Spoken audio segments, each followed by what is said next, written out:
This is going to be me reading Cinnamon by Neil Gaiman aloud. You shouldn't just listen to this. You need to have it pulled up. A link is in the assignment, and you need to be reading along. Cinnamon by Neil Gaiman. Cinnamon was a princess a long time ago in a small, hot country where everything was very old. Her eyes were pearls, which gave her great beauty, but meant she was blind. Her world was the color of pearls, pale white and pink and softly glowing. Cinnamon did not talk. Her father and her mother, the Rajah and Rani, offered a room in the palace, a field of stunted mango trees, a portrait of the Rani's aunt executed on hardwood and enamels, and a green parrot to anyone who could get Cinnamon to talk. The mountains ring the country on one side. That means they were on one side of the country. The mountains ring the country on one side, the jungle on the other, and a few and far came the people to try to teach Cinnamon to speak.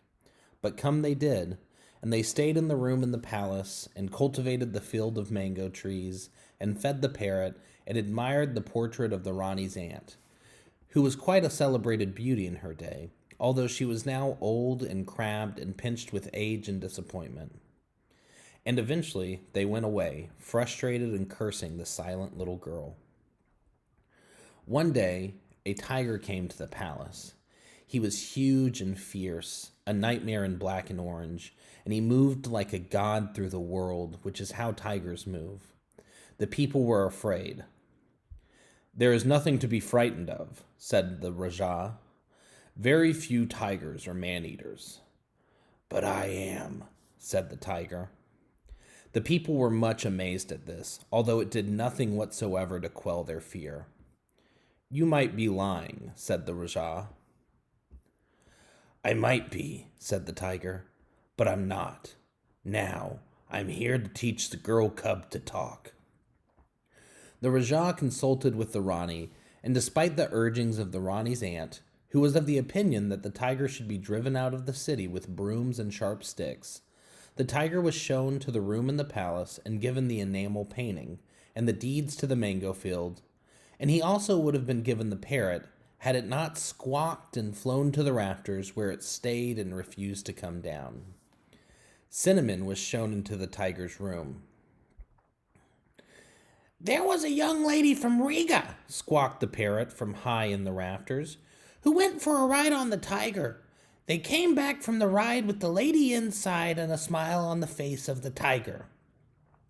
Although, in the interest of historical and literacy accuracy, I am obliged to point out here that the parrot actually quoted another poem, much older and a little longer, with ultimately a similar message. "There," said the Rani's aunt, "even the bird knows." "Leave me with the girl," said the tiger. And reluctantly, the Rajah and the Rani and the Rani's aunt and the palace staff left the beast with Cinnamon. He pushed her fingers into its fur and felt its hot breath on her face. The tiger put Cinnamon's hand to his. "Pain," said the tiger, and it extended one needle-sharp claw into Cinnamon's palm. It pierced her soft brown skin, and a bead of bright blood welled up. Cinnamon whimpered.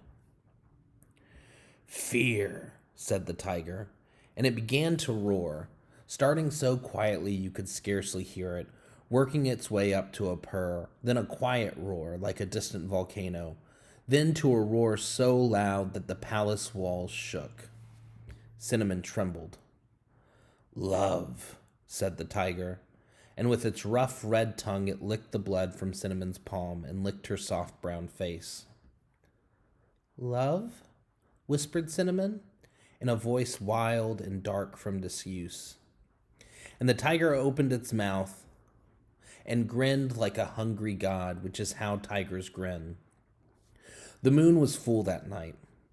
It was bright morning when the child and the tiger walked out of the room together. Cymbals crashed and the bright birds sang, and Cinnamon and the tiger walked toward the Rani and the Rajah, who sat at one end of the throne room, being fanned with palm fronds by elderly retainers. The The Rani's aunt sat in the corner of the room, drinking tea disapprovingly. "Can she talk yet?" asked the Rani. "Why don't you ask her?" growled the tiger. "Can you talk?" the Rajah asked Cinnamon. The girl nodded. "Ha!" crackled the Rani's aunt. "She can no more talk than she can lick her own backbone." "Hush," said the Rajah to the Rani's aunt. "I can talk," said Cinnamon. "I think I always could." "Then why didn't you?" asked her mother. "She's not talking now," muttered the Rani's aunt, wagging one stick finger. "That tiger is throwing his voice." "Can no one get that woman to stop talking?" asked the Rajah of the room. "Easier to stop 'em than start 'em," said the tiger, and he dealt with the matter. He ate the ant. That's what that means. And Cinnamon said, "Why not?" "Because I had nothing to say." "And now?" asked her father. "And now the tiger has told me of the jungle, of the chattering of the monkeys and the smell of the dawn, and the taste of the moonlight, and the noise a lake full of flamingos make when it takes to the air," she said. "And what I have to say is this: I'm going with the tiger." "You cannot do this thing," said the Rajah. "I forbid it."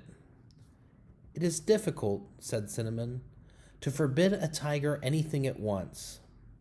And the Rajah and the Rani, after giving the matter a little consideration, agreed that this was so. "And besides," said the Rani, "she'll certainly be happier there." "But what about the room in the palace, and the mango grove, and the parrot, and the picture of the Rani's late aunt?" asked the Rajah, who felt that there was a place for practicality in the world. "Give them to the people," said the tiger. And so an announcement was made to the people of the city that they were now the proud owners of a parrot, a portrait, and a mango grove, and that the Princess Cinnamon could speak, but would be leaving them for a while to further her education. A crowd gathered in the town square, and soon the door of the palace opened, and the tiger and the child came out.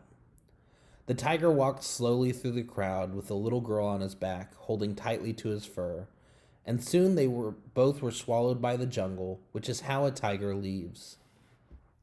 So in the end, nobody was eaten, save only the Rani's elderly aunt, who was gradually replaced in the popular mind by the portrait of her, which hung in the town square and was thus forever beautiful and young. All right, I hope you all enjoyed the story. Make sure you complete the rest of the assignment.